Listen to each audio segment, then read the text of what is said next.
Banking of roads बहुत important topic है, बहुत इजी टॉपिक है। ये हम रियल लाइफ में इसका एप्लीकेशन भी देखते हैं। ठीक है, सबसे पहले तो बैंकिंग ऑफ रोड्स में आप ये बताओ, आप लोग कभी हाईवे पे गए हो तो आपने देखा होगा कि जब अगर लेफ्ट टर्न है हाईवे का तो क्या होता है, हाईवे एक तरफ से ऐसे उठा हुआ होता है। ठीक है, ऐसा फ्लैट रोड कभी नहीं होता। अगर मुड़ रहा है तो एक साइड से उठा हुआ होता है, जिस डायरेक्शन में मुड़ रहा है उससे ऑपोजिट साइड से ऊंचा होता है। ऐसा क्यों होता है वो हम पढ़ेंगे अभी, बैंकिंग ऑफ रोड्स। ठीक है, देखो भाई, when vehicles make a turn they can be considered as objects moving in circular path. ठीक है, जब कोई गाड़ी ऐसे घूम रही है, इस रास्ते से जा रही है, तो हम ये कह सकते हैं कि ये एक सर्कुलर पाथ पे चल रही है। एट एनी गिवन इंस्टेंट, किसी भी गिवन इंस्टेंट पे ऐसा मान सकते हैं। The radius of curvature is mv square bye ac। ठीक है भाई, रेडियस ऑफ कर्वेचर क्या होता है, mv स्क्वायर बाय ac पढ़ा था अभी। ठीक है, if a vehicle is moving along a curved road which is plane, तो क्या होगा, अगर एक व्हीकल है, ये फ्लैट जमीन है, फ्लैट रोड है बिल्कुल, ये इस पे ऐसे गाड़ी जा रही है। ठीक है, बोलो मैं इस गाड़ी के अंदर बैठा हूं, बोलो ये गाड़ी इधर जा रही है, सर्कुलर पाथ के हिसाब से, यहां कहीं सेंटर होगा। सही है, एक सेंट्रीपिटल फोर्स की जरूरत पड़ेगी टुवर्ड्स द सेंटर। अगर मैं गाड़ी के अंदर बैठा हूं तो मुझे क्या महसूस होगा, एक सेंट्रीफ्यूगल फोर्स महसूस होगी। सेंट्रीफ्यूगल फोर्स क्या होगी, mv स्क्वायर बाय r। सही है, अच्छा, और इधर की तरफ ऑब्वियसली भाई गाड़ी ऐसे घूम रही है तो स्लाइड होकर ये सीधा जाना चाहती है ना, तो इसको रोकने वाला कौन है, फ्रिक्शन। फ्रिक्शन का वैल्यू कितना होगा, म्यू एन। लिमिटिंग केस में म्यू एन का value mv square by r के बराबर। गाड़ी 20 स्पीड से जा रही है, mv square by r force बाहर लग रही है, अंदर की तरफ फ्रिक्शन लग रहा है, विच इज म्यू एन। और ऑब्वियसली गाड़ी फ्लैट रोड पे है तो क्या होगा, n is equal to mg। सही है, बोलो क्या आएगा, mu mg is equal to mv square by r।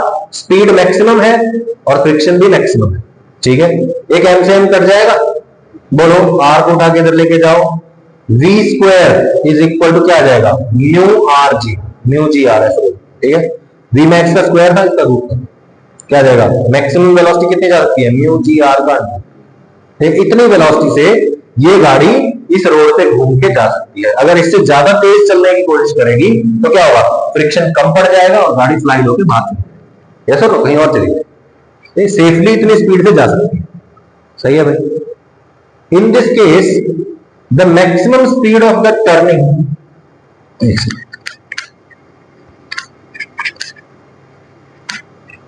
in this case the maximum speed of turning along the corner is determined by mu।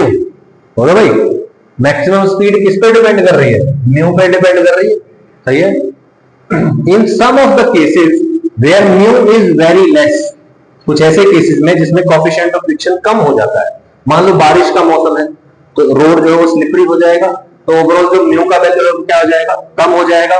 और अगर म्यू का वैल्यू कम है तो जो v मैक्स है जिससे हम सेफली जा सकते हैं वो भी क्या हो जाएगा, कम। भाई अब मान लो मैं कहीं जा रहा हूं, मुझे आदत है कि फलाना टर्न है, मैं 80 की स्पीड पे वो टर्न रोज ले लेता हूं।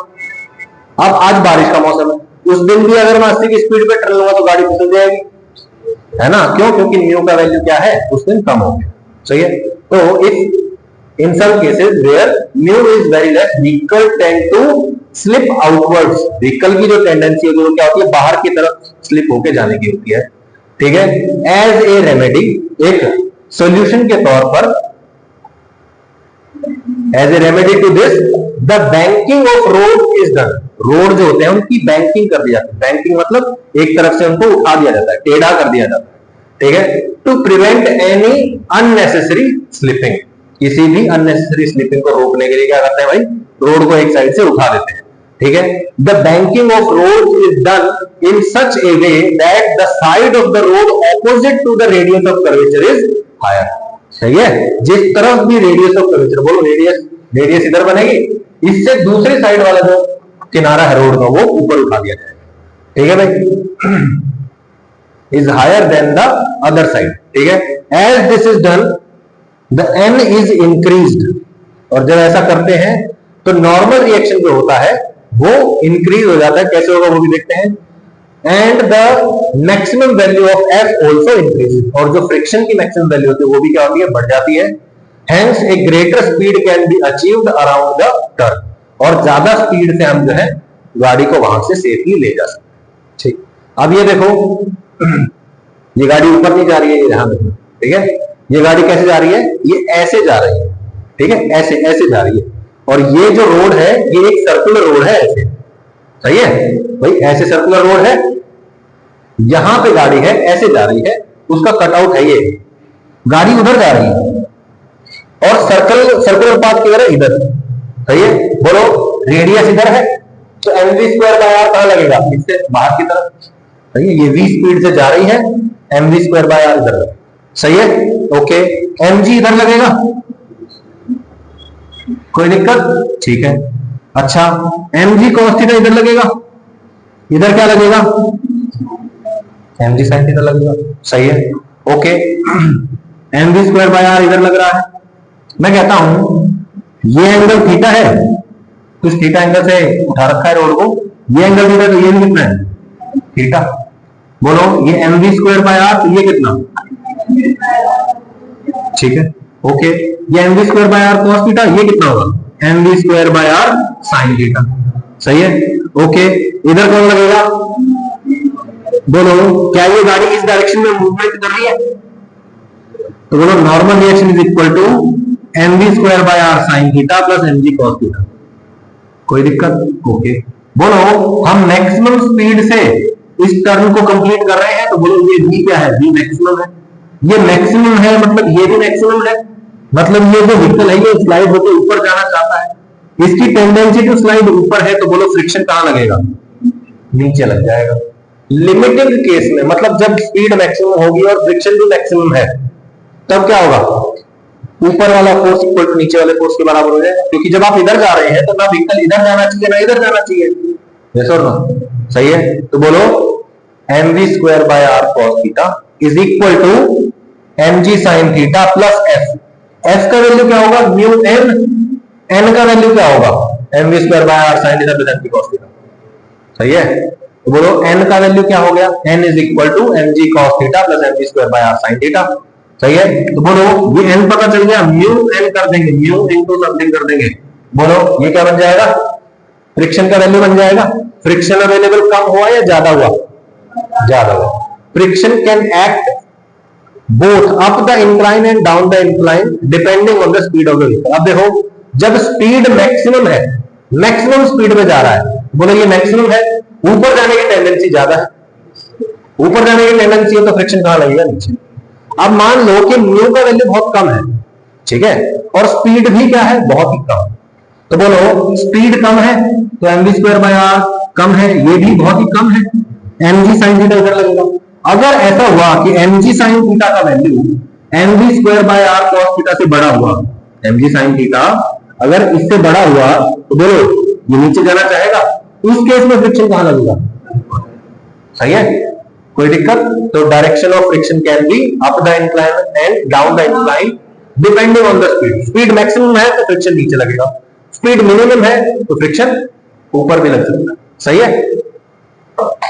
Okay, when v is very high that is v max force act sorry friction acts down the incline, सही है, ऊपर जाना चाहेगा फिसल के, तो उस केस में क्या होगा, mv square by are cos theta is equal to mg sin theta plus f, सही है। जब स्पीड मैक्सिमम के बराबर होगी तो फ्रिक्शन भी क्या होगा, f max के बराबर, और mv square by are cos theta जो ऊपर वाला फोर्स था is equal to mg sin theta plus friction का मैक्सिमम म्यू n, n कितना है mg cos theta plus mg square by are sin theta, ठीक है भाई। When v is less f acts up the incline, speed बहुत ही कम है तो क्या होगा, बोलो गाड़ी स्लाइड होकर नीचे आना चाहेगी, सही है। Car tends to slip downwards, तो बोलो mg sin थीटा नीचे लगेगा, mg square by are cos theta ऊपर और फ्रिक्शन भी ऊपर, f ऊपर लगेगा, सही है। When v is equal to v minimum, f is equal to fs max, बोलो क्या आएगा, नीचे वाला फोर्स mg sin थीटा is equal to ऊपर वाला force mg square by are cos theta plus mu into n, सही है, mg cos theta plus mg square by are sin theta. ठीक है, तो ये हो गया आपका बैंकिंग ऑफ रोड। ठीक है, why do we feel a weight difference on a merry go round? Merry go round पे बैठे हो? अरे वो बड़ा वाला जो होता है ये चूल्हा गोल गोल वाला, थोड़े दिन पहले गए थे नवरात्रि, तुम आ चुके थे ना तब? नवरात्रि कब थे? अप्रैल में थे ना शायद, हम गए तो थे हम सब लोग। नहीं गए थे, मैंने नहीं जाने दिया था। ओहो, नुकसान हो गया। तो कोई बात नहीं, आने वाले हैं। ठीक है, तो एक दिन देख लेंगे। हाँ तो ठीक है, अब क्या लिख के दूं? कह दिया मैंने, मैं उसको मना कर दूंगा फिर क्या करना? वीडियो कट करके डाल दूंगा। लाइट चली गई थी क्या? कब? सर वीडियो में नहीं डालना। ठीक है, why do we feel a weight difference on a merry go round? आप लोगों ने एक्सपीरियंस किया होगा, जैसे कोई भी नहर होती है छोटी सी, तो नहर के ऊपर पुल बना होता है रोड पे, है ना? तो जब वो कई बार क्या होता है कि पुल ऊंचा उठा हुआ होता है ना? है ना? गाड़ी है ये सड़क है, गाड़ी जब ऐसे करके जा रही है तो जब जैसे ही हम यहाँ से यहाँ आते हैं तो क्या होता है, ऐसे हल्का हल्का सा पेट की बुदबुदी सी होती है ना, है ना? क्यों होती है वो? क्यों होती है वही पढ़ेंगे अब। ठीक है, और मान लो अंडरपास है, कोई अंडरपास समझते हो ना, कोई रेलवे क्रॉसिंग है तो उसके नीचे पे हम कई बार जब क्रॉस करते हैं यहाँ पे, तो यहाँ पे आके भारी भारी सा महसूस होता है। या फिर वो जो गोल चक्कर है, मैरी गो राउंड जो होता है, झूला जो होता है, उसमें हाईएस्ट पॉइंट पे तो आपको लगता है बिल्कुल हल्का हल्का, और जो लोएस्ट पॉइंट होता है उस पर लगता है बिल्कुल भारी भारी। जो नाव पे बैठते हो आप लोग, नाव में भी क्या होता है, जब बॉटम मोस्ट पॉइंट पे होते तब तो आपको लगता है हैवी, और जब आप टॉप मोस्ट पॉइंट पे होते तब आपको लगता है बिल्कुल जैसे हल्के हो गए, है ना? जैसे पैर हवा में उठ ही गए हैं लगभग, है, उसको पकड़ के रखना पड़ता है ना? ये तो पैर ठीक है। तो ये वेट डिफरेंस जो होता है ये क्यों फील होता है? ये होता है बिकॉज ऑफ सेंट्रीफ्यूगल फोर्स, या सेंट्रीपिटल बोल दो, सेंट्रीफ्यूगल फोर्स बोल दो, उसकी वजह से होता है। ठीक है, because on a merry go round there is a centrifugal force acting in the direction opposite to the radial direction. Radius की जो डायरेक्शन होती है, ऑपोजिट डायरेक्शन में क्या लग रहा है? फोर्स लग रहा है। ठीक है, the magnitude of this force is mv square by r। v क्या है? उसका व्हील का जो स्पीड है, यानी कि आपका जो स्पीड है उस गाड़ी में बैठने के बाद। ठीक है, at the highest point this force is acting opposite to mg, और जब लोएस्ट पॉइंट पे होता है तब क्या होता है? इन द डायरेक्शन ऑफ mg। देखो यहाँ पे फोटो बनाया होगा मेरे ख्याल, ठीक है, ये रहा। ठीक है, तो देखो ये जो है ना, ये ऐसे ऐसे घूम रहा है, घूम रहा है, घूम रहा है, घूम रहा है। ठीक है भाई, अब आप इस कार्ट में बैठे हुए, जो छोटी सी गाड़ी होती है ना, कैबिन सा होता है, वहां बैठे हो आप। ठीक है, अब जब आप यहां हो तो बोलो, क्या आप एक सर्कुलर पाथ पे हो? सर्कुलर पाथ पे हो आप। ठीक है, बोलो mg नीचे लग रहा है, ऊपर क्या लग रहा है? mv square by r। सही है, आपके पैर जमीन से टच है, होपफुली टच है तो m। सही है, अब बताओ, क्या आप खुद को मोशन में पाते हैं क्या? यहाँ पे आप खुद के रिस्पेक्ट में रेस्ट पे होते हैं, कार्ट के या उस कैबिन के रिस्पेक्ट में खुद को रेस्ट पे पाते हैं? मतलब नेट फोर्स क्या है? जीरो। बोलो ऊपर वाला फोर्स इक्वल टू नीचे वाला फोर्स, यानी कि n plus mv square by r is equal to, जब आप जमीन पे खड़े हो आराम से, तब क्या हो रहा है? mg नीचे लग रहा है, नॉर्मल रिएक्शन ऊपर लग रहा है। तो बोलो नॉर्मल रिएक्शन कितना होता है नॉर्मली? mg। अब यहां क्या हो रहा है? n is equal to mg minus mv square by r, यानी कि जो नॉर्मल रिएक्शन आपको महसूस हो रहा है वो mg से कम हो गया है कुछ। जब आप यहां हो बॉटम मोस्ट पॉइंट पे, बोलो रेडियस इधर है, रेडियस से ऑपोजिट डायरेक्शन में इधर की तरफ लगेगा mv square by r, mg लगेगा नीचे।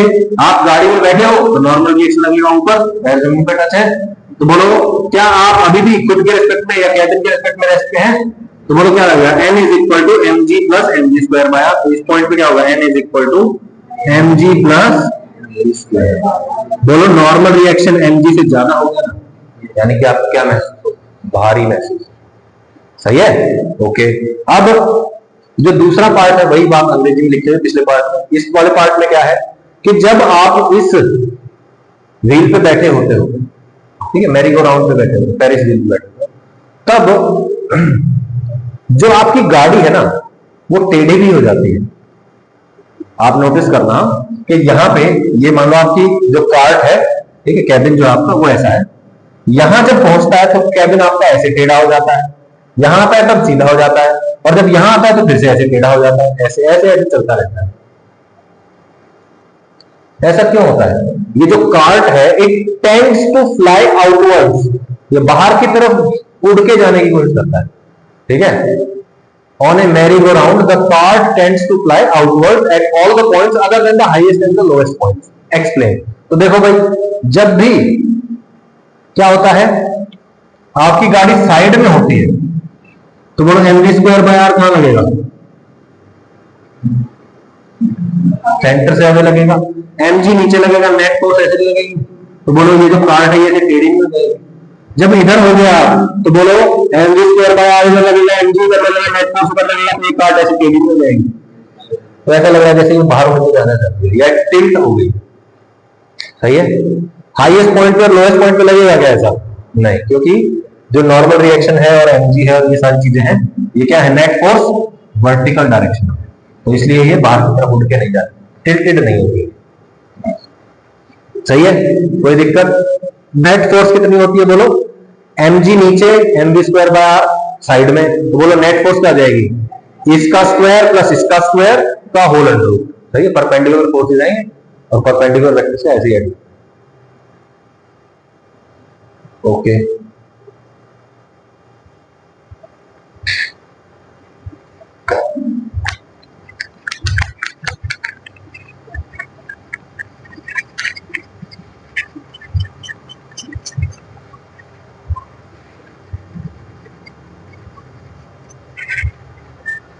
which is better in terms of life of a road, bridge और अंडरपास?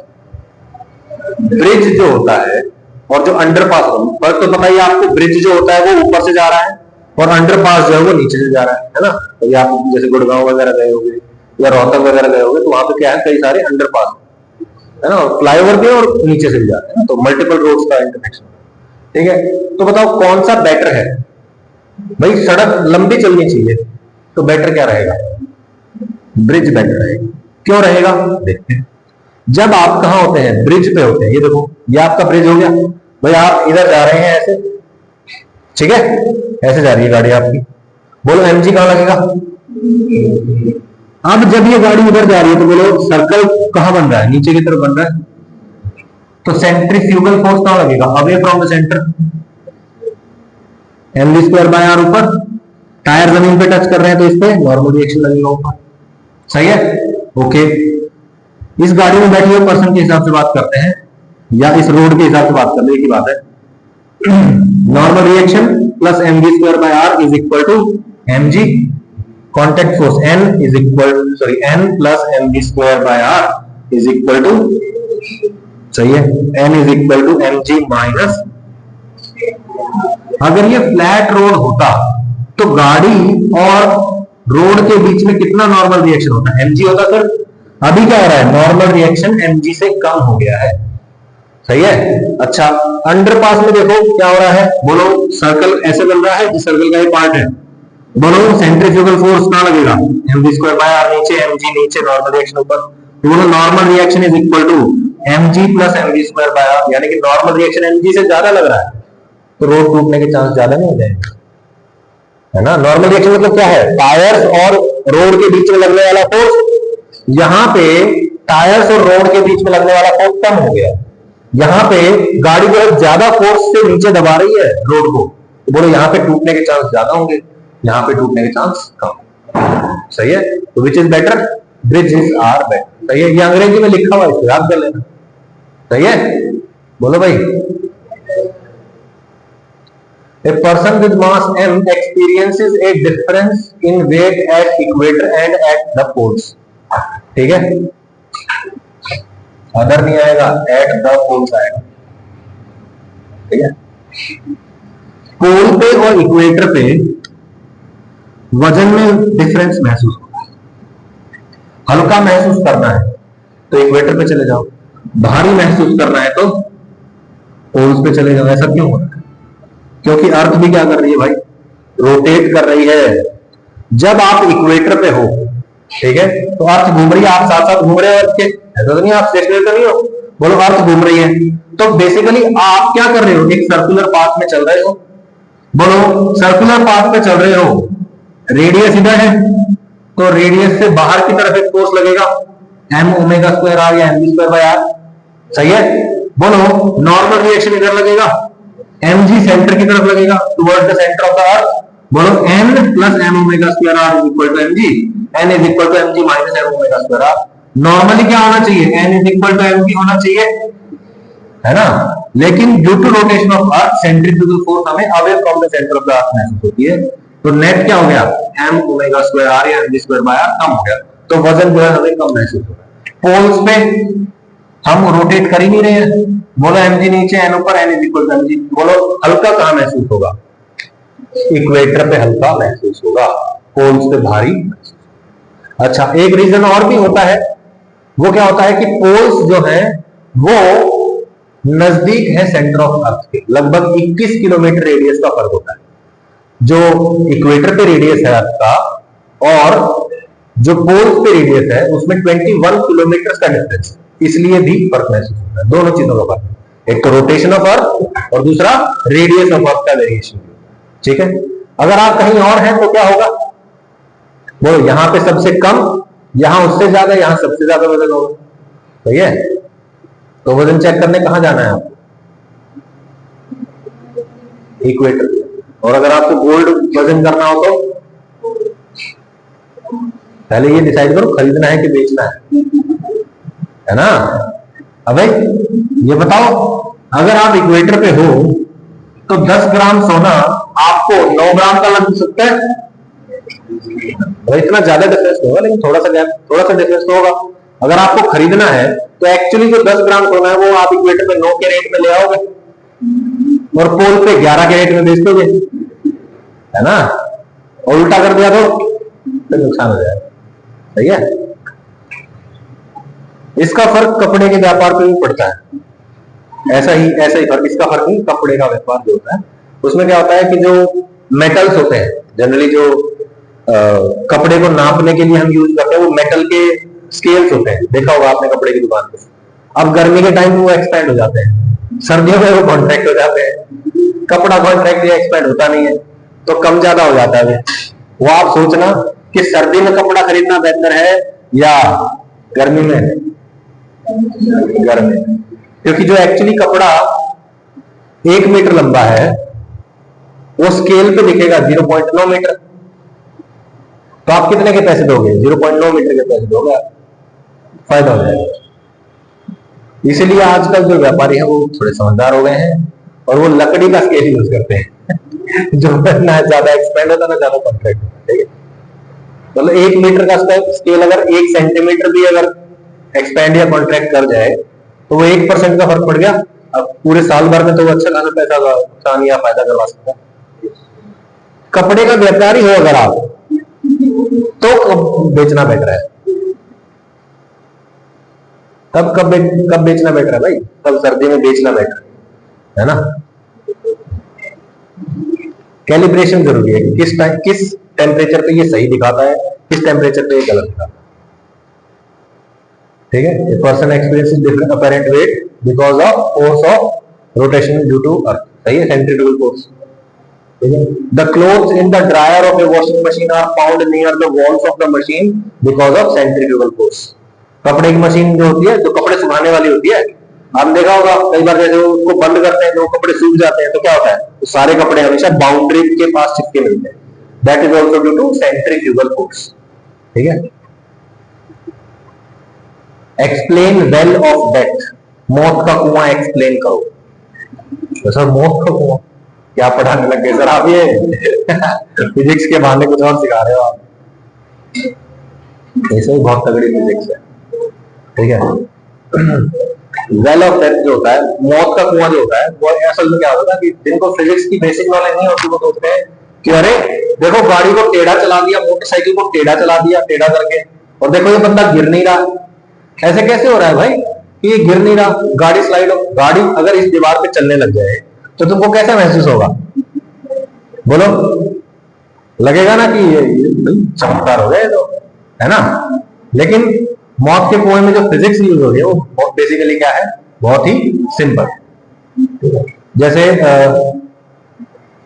ठीक है, ये समझाता हूं, उसके बाद समझाता। ठीक है, तो मान लो ये जो है ये मौत का कुआं है। ठीक है, ये जो ड्राइंग है ये मोटरसाइकिल की ड्राइंग है, ऐसा आप मान सकते हैं। ठीक है, ओके। तो अब देखो ये मोटरसाइकिल है, ये ऐसे ऐसे चक्कर लगा रही है। ठीक है, अरे मैं कह रहा हूं थोड़ी देर के लिए मान लो, बाद में हंसते हैं। ठीक है, तो देखो ये गाड़ी जो है ये ऐसे ऐसे चक्कर लगा रही है। ठीक है, ऐसे ऐसे चक्कर लगा रही है। बोलो जब ये ऐसे चक्कर लगा रही है तो सेंटर इधर की तरफ है, तो M V square by R बाहर की तरफ लगेगा। ठीक है, नॉर्मल रिएक्शन कहां लगेगा? परपेंडिकुलर टू द सरफेस, तो नॉर्मल रिएक्शन इधर लगेगा। ठीक है, एम जी नीचे लगेगा। एम जी नीचे लग रहा है तो बोलो ये ऑब्जेक्ट स्लाइड करके कहां जाना चाहेगा?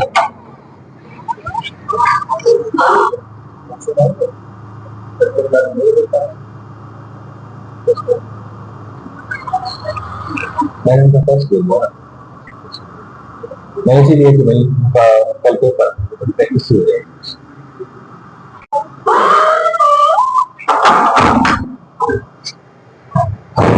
तो बोलो एमजी लग रहा है नीचे। अब बताओ ये फिसल के नीचे आना चाहता है, फ्रिक्शन कहां लगेगा? फ्रिक्शन का वैल्यू क्या होता है? म्यू एन, भाई नॉर्मल रिएक्शन पे डिपेंड करता है, एन का value M square by R के बराबर। बोलो F is equal to MG, N is equal to M square by R. तो बोलो mu into N is equal to MG. अगर ऐसा हो जाएगा, बोलो ऊपर वाला फोर्स नीचे वाले के बराबर हो जाएगा, तो ना ही ऊपर जाएगा ना नीचे जाएगा। यस और नो? ठीक है, तो बोलो एम से एम कट जाएगा, ऊपर वाला फोर्स इक्वल टू नीचे वाला फोर्स, एम से एम कट जाएगा, mu V square by are is equal to G. सही है, 1 बाय वी का वैल्यू कितना आ जाएगा? बोलो वी का वैल्यू निकालते हैं √RG/। सही है, तो अगर वेलोसिटी इतनी मेंटेन कर ली जाए, कितनी? √RG/μ के बराबर मेंटेन कर ली जाए, इतनी वेलोसिटी अगर मेंटेन कर ली तो नॉर्मल रिएक्शन सफिशिएंट हो जाएगा, तो ऊपर वाला फ्रिक्शन जो है वो सफिशिएंट हो जाएगा। mg इसको नीचे नहीं खींच पाएगा, यानी कि ये जो ऑब्जेक्ट है ये ऐसे ऐसे चक्कर लगा पाएगा। समझ में नहीं आया? ये बेसिक फिजिक्स है और कुछ है। आप इमेजिन करो आप एक बहुत बड़े गड्ढे में, एक गड्ढे में फंस गए आप। ठीक है, और वो जो सरफेस है, जो गड्ढे का सरफेस है, काफी बड़ा गड्ढा है। ठीक है, वो काफी स्लिपरी सरफेस है, आप उसमें भाग के चढ़ नहीं सकते, ऐसा सरफेस। तो आप कैसे चढ़ेंगे? बाहर निकलना है आपको गड्ढे से, ऐसे ऐसे गोल गोल चक्कर लगाना शुरू कर दो उसमें। सही है, सेंट्रीफ्यूगल फोर्स की वजह से क्या होगा? नॉर्मल रिएक्शन बढ़ेगा और फ्रिक्शन का वैल्यू भी ज्यादा हो जाएगा। आप धीरे धीरे करके क्या आ जाएगा? सही है, that is the only way. हाँ, अब हर जगह ऐसे भाग भाग गोल गोल में नहीं निकलना होता है, कभी कभी सीढ़ी का काम आ सकती है। है ना, कि सर फिजिक्स पढ़ी थी, अब गोल गोल चक्कर लगा के ही बाहर निकलना है, ऐसा नहीं सोचना है। ठीक है, ऐसा भी सोच सकते हो कि सीढ़ी है, रस्सी है, ठीक है, किसी को बुला लो, फ्रिक्शन ऑलरेडी इतना है कि सीधे सीधे चल के भी चढ़ सकते हैं। ठीक है, हमेशा जरूरत से ज्यादा फिजिक्स नहीं लगानी, जितनी जरूरत है उतनी इसमें लगानी। ठीक है, horizontal circular motion. Okay, what time is it? What time is it?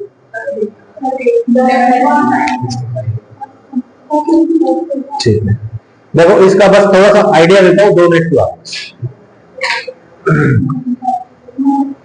Single block of mass m1। देखो भाई, हॉरिजॉन्टल सर्कुलर मोशन है। इमेजिन करो यहाँ एक टेबल है और वहां पे एक ऐसे पार्टिकल को हम ऐसे घुमाना चाहते हैं। तो बोलो ये ऊपर से खींचा हुआ होगा, टेबल पे रखा हुआ है, तो एक रस्सी से बांध के इस मास को ऐसे ऐसे मार दिया। ठीक है, तो क्या होगा? ऐसे ऐसे चक्कर लगाने लगेगा, रेडियस इधर है, सेंट्रीफ्यूगल फोर्स बाहर लगेगा। तो बोलो अंदर की तरफ लग रहा है टेंशन, बाहर की तरफ लग रहा है mv square by R, t is equal to mv square by R. v square by R की जगह ओमेगा स्क्वायर आर भी लिख सकते हो आप, या फिर v ओमेगा भी लिख सकते हो। तो t is equal to v omega. सही है, v is equal to omega R, ये तो फॉर्मूला पढ़ा ही हुआ है, ठीक है। अच्छा, टाइम पीरियड कितना होगा, वेलोसिटी पता है v, तो बोलो टोटल डिस्टेंस कितना हो जाएगा ये एक चक्कर में, 2 पाई r, तो एक चक्कर लगाने में कितना टाइम लगेगा, total distance by total distance by speed is equal to time, तो बोलो total distance 2 pi r divide by v is equal to time. Time पता चल गया तो आपको क्या पता चल जाएगा, फ्रीक्वेंसी 1 बाय टाइम पीरियड करके, और ओमेगा भी पता चल जाएगा फिर आपको, ओमेगा क्या होता है 2 पाई बाय t, सही है, कर सकते हैं आप लोग। टी का वैल्यू कितना आ जाएगा, v square by r। Multiple blocks होंगे तो क्या करना है, अलग अलग सिस्टम मानना है, कैसे कैसे क्या क्या करना है, ये हम अगली बार कर, ठीक है। वैसे मैक्स टू मैक्स 2 क्लास में इसको हम खत्म करते हैं चैप्टर को, ठीक है। Thank you for your time, see you tomorrow, day after tomorrow.